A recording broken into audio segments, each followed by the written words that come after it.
오늘 우리에게 주신 하나님의 말씀은 고린도전서 1장 26절에서 31절까지 말씀입니다. 형제들아, 너희를 부르심을 보라. 육체를 따라 지혜로운 자가 많지 아니하며 능한 자가 많지 아니하며 문벌 좋은 자가 많지 아니하도다.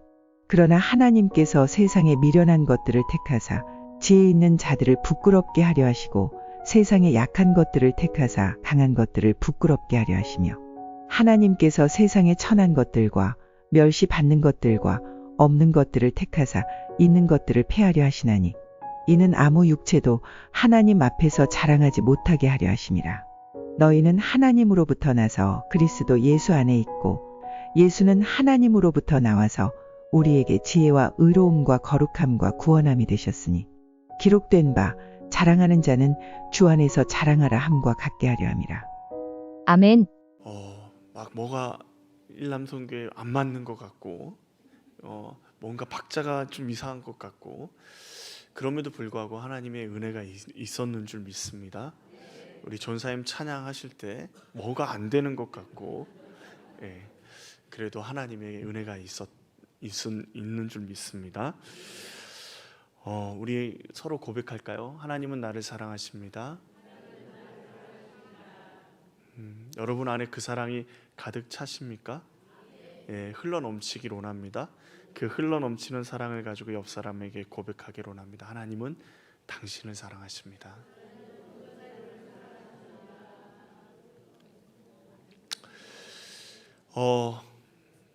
바울이 여러 개의 교회를 개척했는데 제일 바울 마음을 설레게도 했고 제일 바울이 공을 들이기도 했고 제일 바울의 마음을 아프게도 했던 교회가 있었으니 그 교회의 이름은 고린도 교회였더라 입니다. 고린도 전후서를 보면요 굉장히 많은 문제들이 나옵니다. 굉장히 많은 문제들이 고린도 교회에 쓴 편지가 고린도 전후서만이 아닙니다. 남아있는 게 고린도 전후서겠죠. 그런데 굉장히 많은 문제들, 그래서 아이로 치면 굉장히 문제가 많은 아이였습니다. 근데 우리로 치면 이 아이가 얼마나 고마운지 몰라요. 오늘날 우리의 많은 문제들을 고린도 전후서를 통해서 어떻게 해결해야 되는지를 하나님이 가르쳐 주시기 때문에 그렇습니다. 고린도라는 도시는요 로마의 버금가는 향락과 문화가 발전한 도시입니다. 이 도시가 발전할 수밖에 없었던 이유는 지도를 보면 이 고린도라는 이 도시를 통과하지 않고 배로 이렇게 돌아가면요 굉장히 많은 시간이 걸리는 거리입니다. 그러니까 어떻게 하냐면 배로 내려서 고린도까지 마차를 타고 가서 하룻밤 머물고 다른 배에 싣고 가면 금방 갈 수 있는 거리를 일주일 이상 이렇게 돌아서 가야 되는, 배로 돌아서 가야 되는 그 거리이기 때문에 많은 상인들, 많은 사람들이 이 고린도라는 도시를 통해서 로마로 가는 것을 볼 수가 있습니다. 많은 사람이 왔다 갔다 하는 그런 도시, 그러면 물질적으로도 굉장히 풍족하고 문화적으로도 굉장히 발달된 도시가 고린도입니다. 그런데 이 도시에서 사람들이 굉장히 중요시 여기는 게 있어요. 명성, 명예 이런 것들을 굉장히 중요시 여깁니다. 그래서 유명인들과 관계를 맺기를 원하고, 그리고 조금 명성이 높은, 그래서 지도층이나 부유층의 사람들은 명성이 있는 선생들을 초청해서, 철학자들을 초청해서 어떻게 해요? 그의 이야기를 듣고 그의 가르침을 받거나, 또 정치인들을 초청해서 자신들과 많은 파티를 하고 관계를 맺고 있는 것들을 볼 수가 있습니다. 그리고 뭘 하기 위해서 그들과 만나고 그들을 초청해서 그들의 가르침을 받겠습니까? 내가 이 사람에게 가르침을 받은 사람이야 라는 것을 이야기하기 위해서 그렇게 많은 사람들이 큰 돈을 들여서 그런 일들을 합니다. 그런데 바울은요 고린도의 이런 문화나 이런 세상의 문화들이 교회 안에 들어오는 것에 대해서 굉장히 경계했습니다. 그러나 아니나 다를까 고린도 교회가 성장하면서 세상의 문화들이 교회 안에 밀고 들어오기 시작하고 많은 문제들이 발생하기 시작합니다. 고린도 전후서를 보면 굉장한 많은 문제들이 있었는데 그 제일 처음에 다루는 문제, 그 문제가 뭡니까? 분쟁에 관한 문제입니다. 오늘 말씀은 아니지만 12절 말씀을 보면요, 한번 봐볼까요? 내가 이것을 말하거니와 너희가 각각 이르되 나는 바울에게, 나는 아볼로에게, 나는 게바에게, 나는 그리스도에게 속한 자라 한다는 것이니. 자, 고린도 교회의 분쟁이 뭐 때문에 생겼냐면 계파의 싸움입니다. 그러니까 나는 바울에게 세례를 받았다, 나는 아볼로에게 세례를 받았다, 나는 게바에게, 예수님의 수제자 게바에게, 베드로에게 세례를 받았다라고 얘기하니까 나중에 바울도 안 되고 아볼로도 안 되고 게바도 안 되니까 누구를 얘기해요? 나는 그리스도에게 세례를 받았다라고 이야기하는 겁니다. 그러니까 누구에게 세례를 받았느냐라는 그것으로 막 분파가 나뉘고 서로 싸움을 하고 있는 것이죠. 이 모습이 어디서 많이 본 모습이죠? 고린도의 문화 가운데서 유명인들을 초청해서 그들과 관계를 맺고 내가 누구에게 가르침을 받았다, 내가 누구에게 속한 사람이다, 내가 누구의 계파다 라고 이야기하는 것과 전혀 다른 모습이 아닙니다. 교회 안에서 분쟁하는 것도 문제인데요, 더 심각한 이유는요, 세상의 모습이 교회 안에서 그대로 드러나고 있다라는 것입니다. 그래서 바울은 이 문제를 굉장히 심각하게 말하고 제일 먼저 다루고 있습니다. 그리고 교회의 능력이 뭐죠? 하나님의 능력은요, 어디서부터 시작되는지를 이야기합니다. 18절 말씀인데, 십자가의 도가 멸망하는 자들에게는 미련한 것이요 구원을 받는 우리에게는 하나님의 능력이라. 하나님의 능력이 어디서부터라고요? 십자가에서부터라고 바울은 강력하게 이야기하고 있습니다. 그러면 이들이 이야기하는 세상의 기준, 세상의 그 잣대를 가지고 고린도 교회 교인들의 모습은 어떠할까? 26절 말씀을 한번 같이 볼까요? 형제들아, 너희를 부르심을 보라. 육체를 따라 지혜로운 자가 많지 아니하며 능한 자가 많지 아니하며 문벌 좋은 자가 많지 아니하도다. 무슨 말이죠? 한마디로 말하면요, 세상의 법칙을 따라 생각해 보면, 야, 너희한테 지혜로운 자, 능한 자, 문벌이 좋은 자가 있기나 하냐라는 것이죠. 바울은 너희가 좋아하는 세상의 기준으로 너희를 봐라, 형편없지 않냐? 너희가 여기는 것, 여기 있을 것, 하나님 세상의 기준으로 생각하면 하나님께서 너희를 선택하는 것이 옳으냐? 말도 안 된다. 그 말은 무슨 말이죠? 고린도 교회 교인들이 그 세상의 기준으로 자신들을 나누고 있는 것, 세상처럼 여러 가지 기준으로 자신들을 나누고 있는 것이 얼마나 하나님 앞에서 잘못되어 있는 것인지를 명확하게 보여주고 있는 것입니다. 그러면서 27절 28절에 하나님 나라의 백성으로 적용해야 되는 하나님 나라의 법칙을 이야기합니다. 우리 27절 28절을 다시 한번 읽어볼까요? 그러나 하나님께서 세상에 미련한 것들을 택하사 지혜 있는 자들을 부끄럽게 하려 하시고 세상에 약한 것들을 택하사 강한 것들을 부끄럽게 하려 하시며 하나님께서 세상에 천한 것들과 멸시받는 것들과 없는 것들을 택하사 있는 것들을 패하려 하시나니. 바울은 하나님께서 우리를 선택하신 것은 무엇 때문에 선택하셨다라고 얘기하죠? 세상의 것들을 부끄럽게 하고 패하려 하신다라는 것을 강조합니다. 바울이 강조하는 것은 무엇입니까? 우리 안에 세상의 법칙, 세상으로부터 오는 생각들, 세상의 방법들, 그것을 무너뜨리는 것은 단 하나, 하나님의 법칙으로만 가능하다라는 것입니다.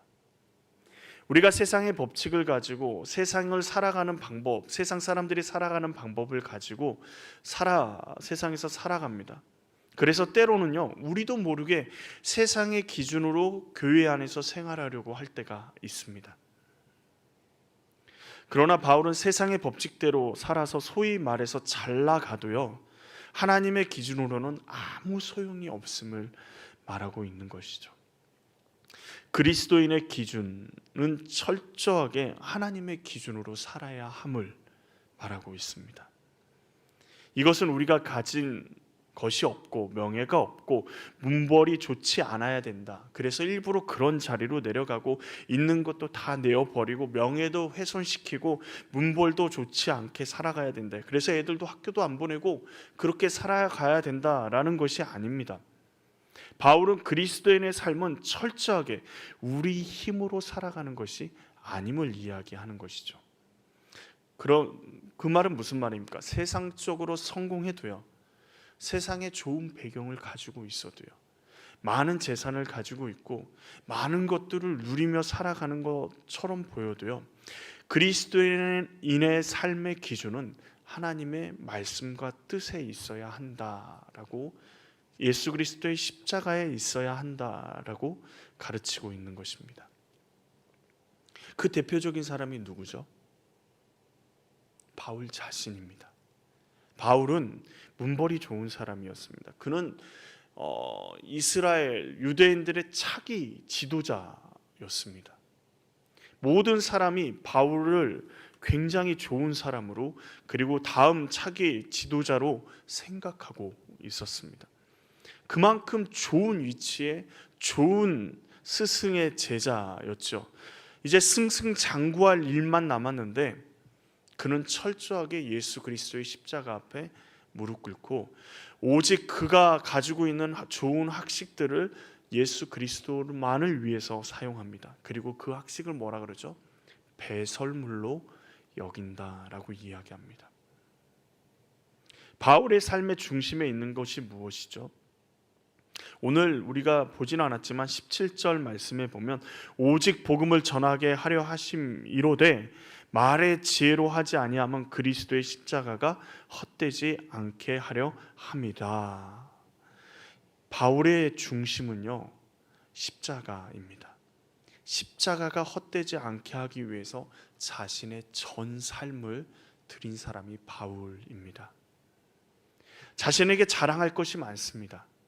그런데 그것을 자랑하는 그 순간 예수 그리스도의 십자가가 세상 사람들이 보기에, 그리고 자신이 복음을 전한 사람들이 보기에 자신의 자랑할 것을 자랑함으로 인해서 십자가를 오해할 수 있기에 그것들을 전부 배설물로 여기는 것입니다.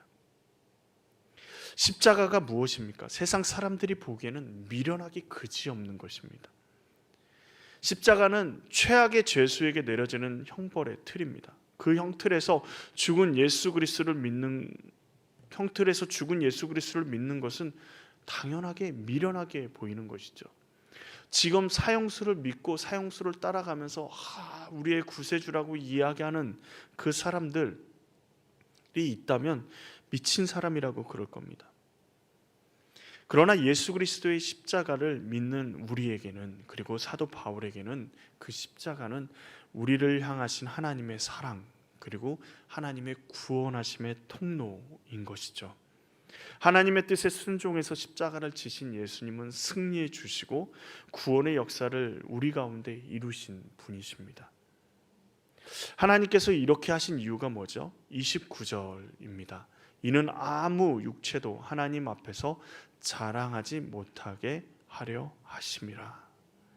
세상의 것을 가지고 하나님 앞에서 조금도 자랑하지 못하게 하시려는 것이 하나님의 뜻입니다. 세상의 것이 자랑거리가 되면요, 진짜 자랑해야 할 것을 자랑하지 못합니다. 복음 전하는 삶, 예수님 중심의 삶이 우리의 축복의 증거가 되고 십자가가 우리 자랑의 자랑거리가 되어야 하는데 세상에서 성공한 것, 돈 많이 번 것, 이런 것들이 우리의 자랑거리가 되면 결국 세상의 다른 종교와 복을 추구하는 세상의 다른 종교와 우리 예수 그리스도를 믿는 우리와 다를 바가 뭐가 있겠습니까? 바울의 목소리를 마음 깊이 우리는 받아들여야 합니다. 세상의 어떤 것도 예수님 안에 있는 우리에게는 결코 자랑거리가 될 수가 없습니다.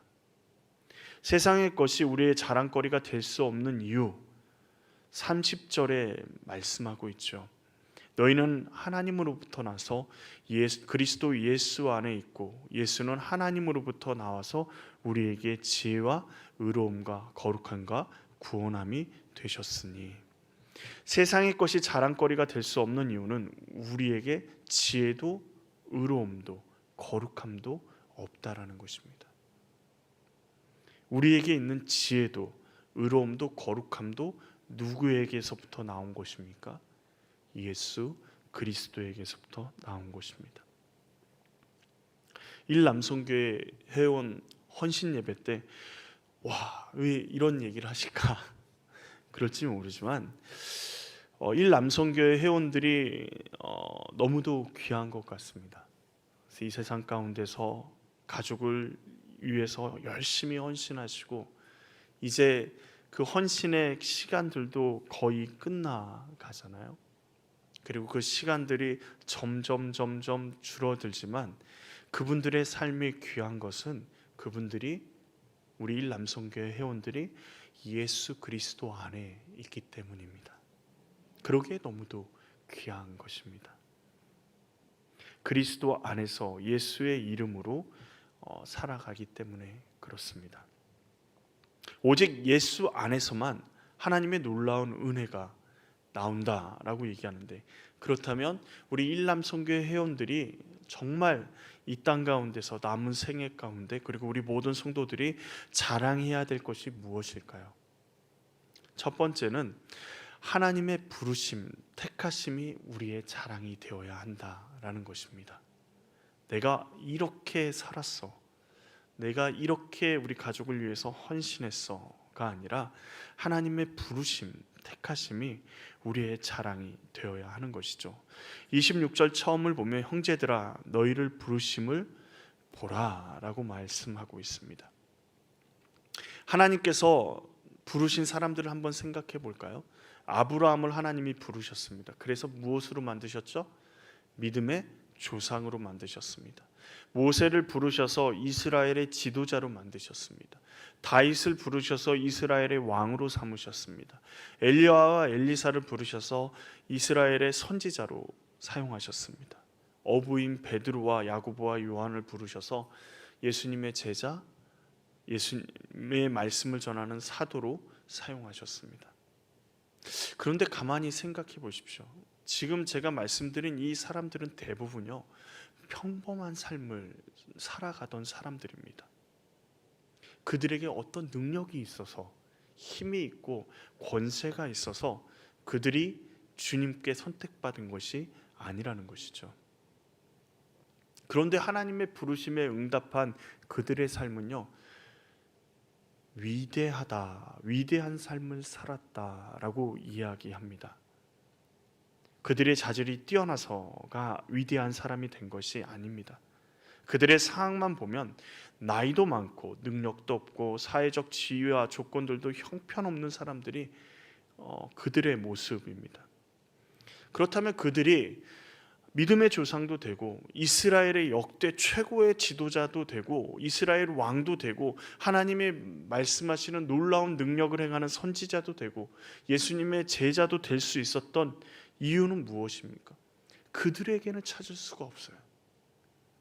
말씀 가운데 그들의 모습을 보면요 그들에게는 아무 조건도 찾을 수가 없습니다.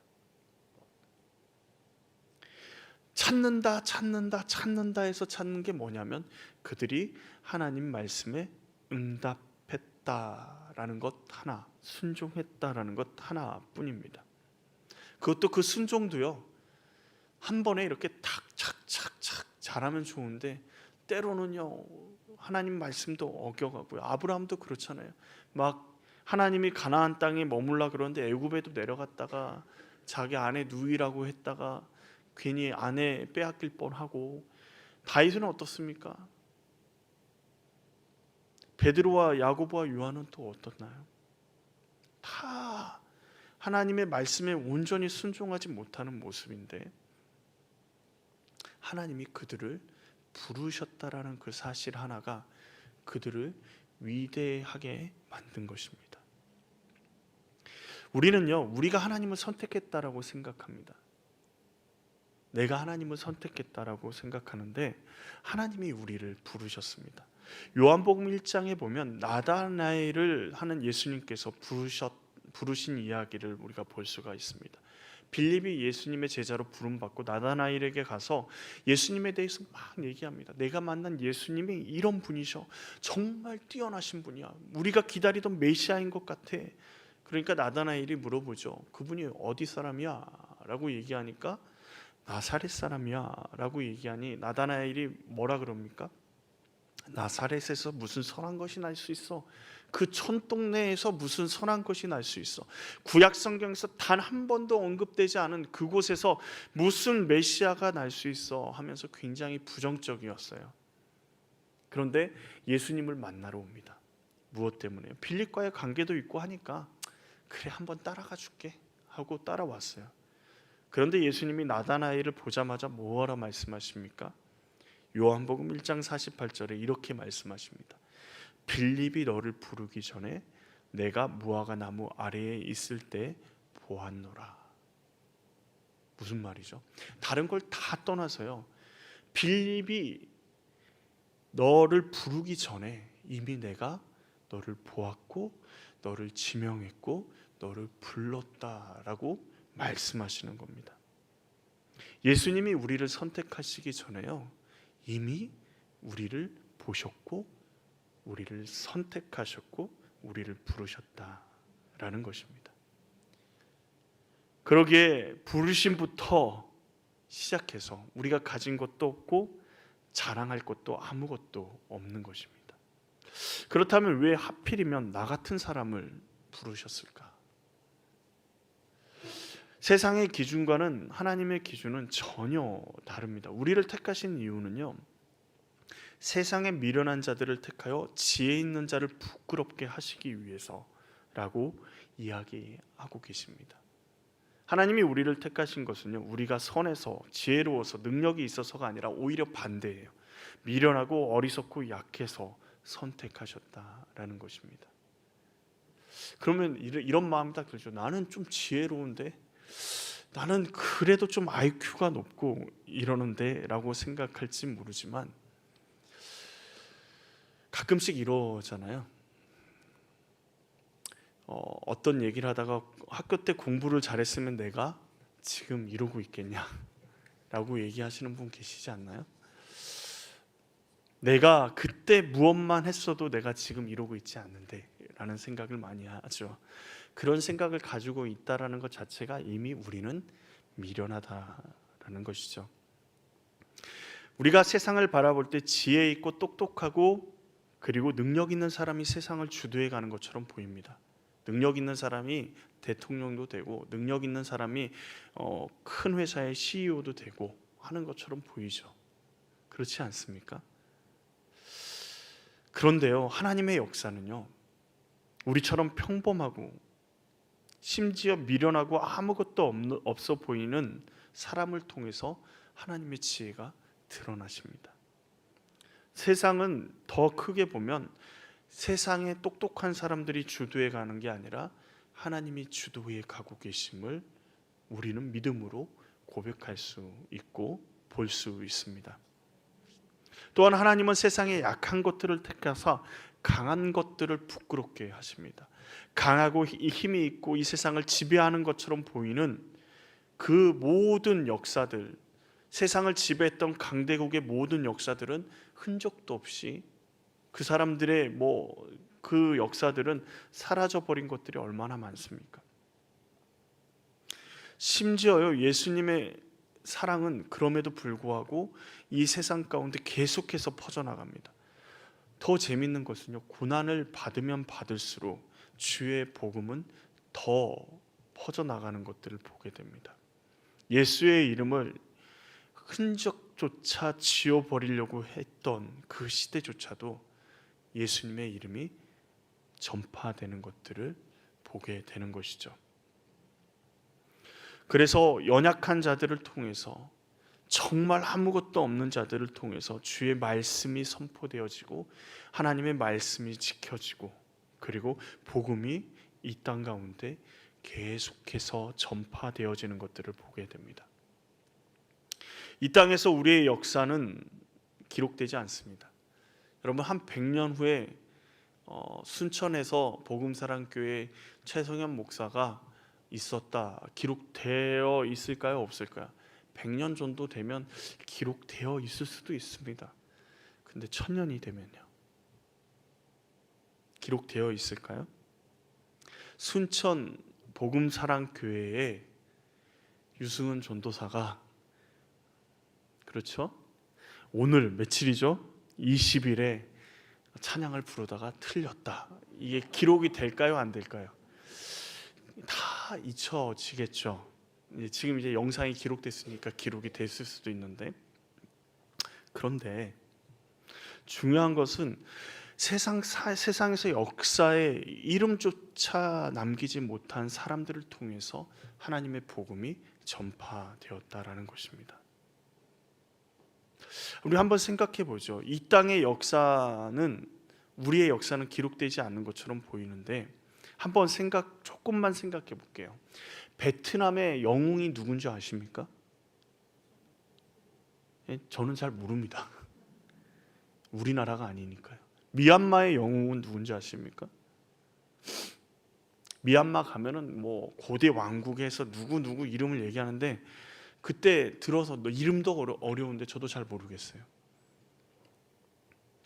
왜 다른 나라의 민족의 영웅들을 우리는 기억하지 않죠? 우리와 상관없기 때문이죠. 그러면 세종대왕이 누군지는 아십니까? 이순신 장군은요?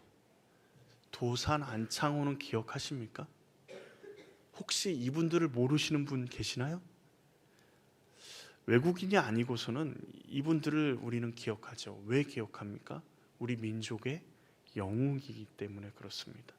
우리가 살아가는 대한민국의 영웅들이기 때문에 그렇죠. 세상 사람들이 우리를 기억하지 못하는 것은 너무도 당연합니다. 왜 그렇죠?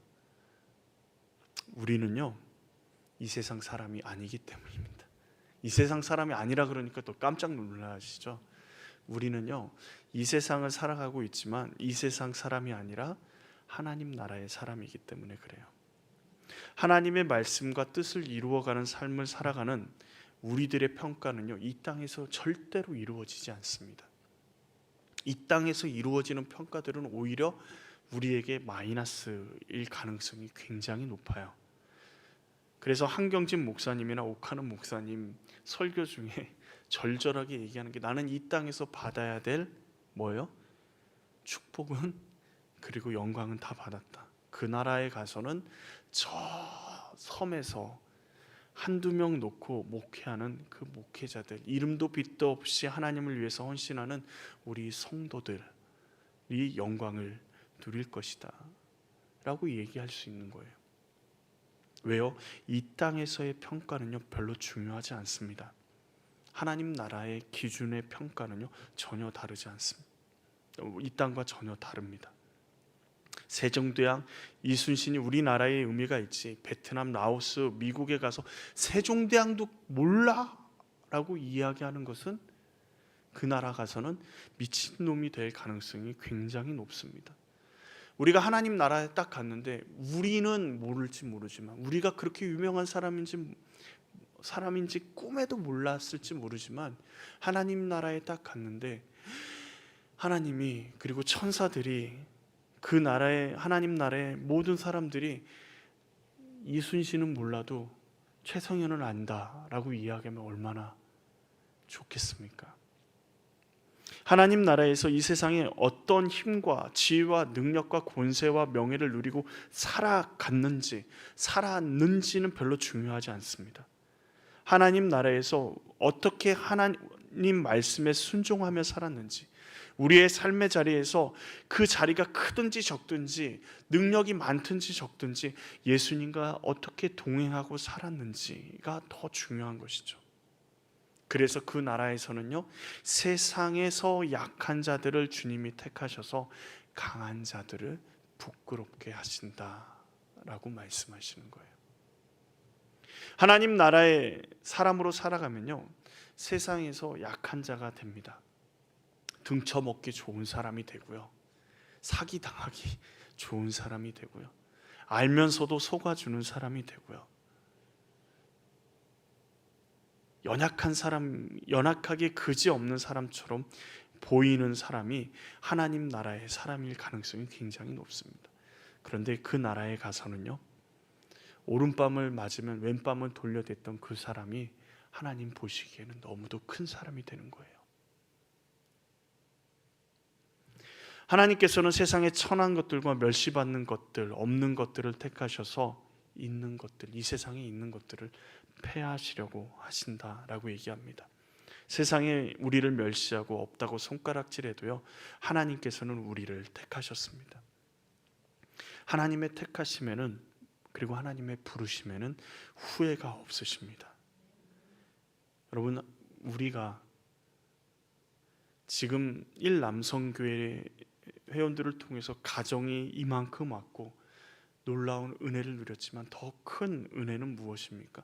일남성교회 회원들을 통해서 하나님이 영광받고 계시다라는 것입니다. 하나님의 이름으로, 예수 그리스도의 이름으로, 주님을 사랑하는 마음으로 열심히 살아내었던 그 삶들, 세상 사람들이 알아주지 않아도 나를 부르셨던 그 하나님의 그 부르심이 우리에게는 가장 큰 자랑거리가 되어야 될 줄로 믿습니다. 또한 우리가 자랑해야 될 것은 우리의 자랑거리가 예수 안에 있음을 자랑해야 합니다. 아까 30절 말씀을 읽었죠. 너희는 하나님으로부터 나서 그리스도 예수 안에 있고 예수는 하나님으로부터 나와서 우리에게 지혜와 의로움과 거룩함과 구원함이 되셨다. 우리가 이 세상을 살아가고 있는 대한민국이라는 나라를 살아가고 있지만 우리는 그리스도 안에 있는 자입니다. 예수님을 구주로 영접한 우리는 하나님 나라의 백성이 되었습니다. 여러분, 그 후진국일수록 다른 나라에서 자신의 민족, 자신의 나라 사람이 죽을 때 아무런 힘이 없이 죽는 것을 쳐다볼 수밖에 없죠. 근데 우리나라가 국력이 이제 생기기 시작하고 하니까 어떻게 됩니까? 우리나라 국민이 어려움을 겪으면 어떻게 되죠? 이스라엘의 전쟁이 터지니까 우리나라가 어떻게 했습니까?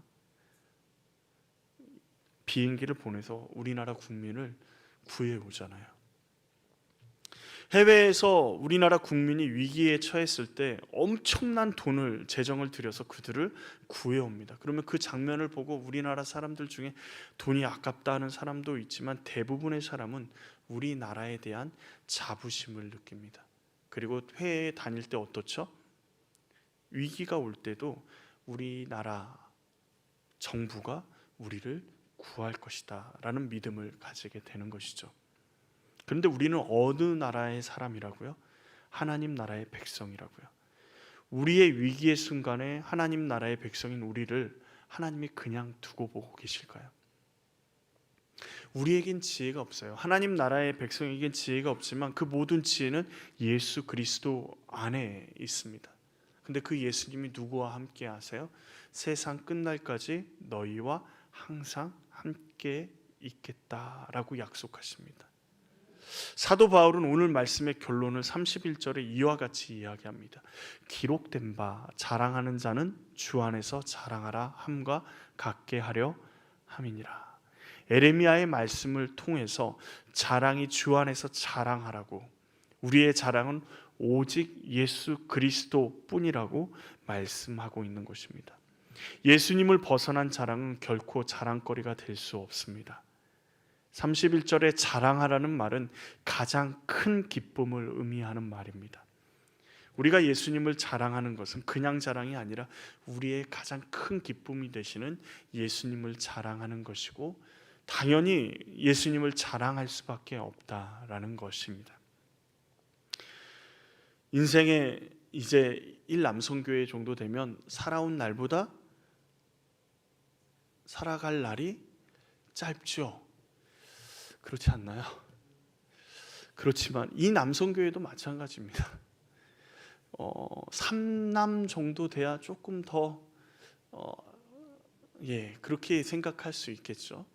그런데 분명한 것은 지금 우리의 자랑은요, 내가 어떻게 살아왔느냐가 아니라 주 예수 그리스도를 내가 어떻게 주 안에서 자랑할 수 있느냐가 중요합니다. 우리 인생의 승부는요, 여기에 달려 있습니다.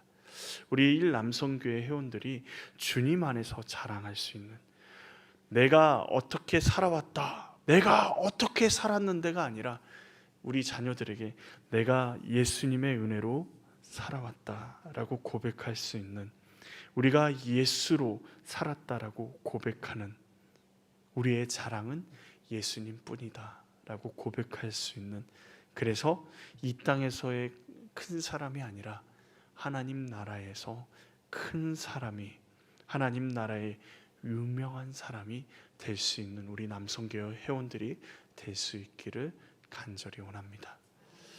기도하시겠습니다. 은혜가 풍성하신 하나님 아버지, 우리가 주님 안에서 자랑할 수 있게 하여 주시옵소서. 주님이 우리를 선택하셨고, 주님이 우리 가운데 함께 하시고, 주님이 우리를 부르셨고, 주님 안에 우리의 모든 지혜가 있음을 믿고 나아갑니다. 주님, 우리 가운데 은혜를 더하여 주시고 예수 그리스도만을 바라볼 수 있도록 우리의 삶을 주장하여 주시옵소서. 특별히 1남성교회 회원들 가운데 예수로, 예수님으로 충만한 삶, 예수 그리스도만 붙드는 삶 살아갈 수 있도록, 그래서 이 땅에서보다 하나님 나라에서 더 유명하고 하나님 나라에 깊이 있게 그 이름이 새겨져서 하나님의 나라의 영광을 누릴 수 있는 우리 1남성교회 회원들 될 수 있도록 주님 붙잡아 주시옵소서. 예수님의 이름으로 기도합니다. 아멘.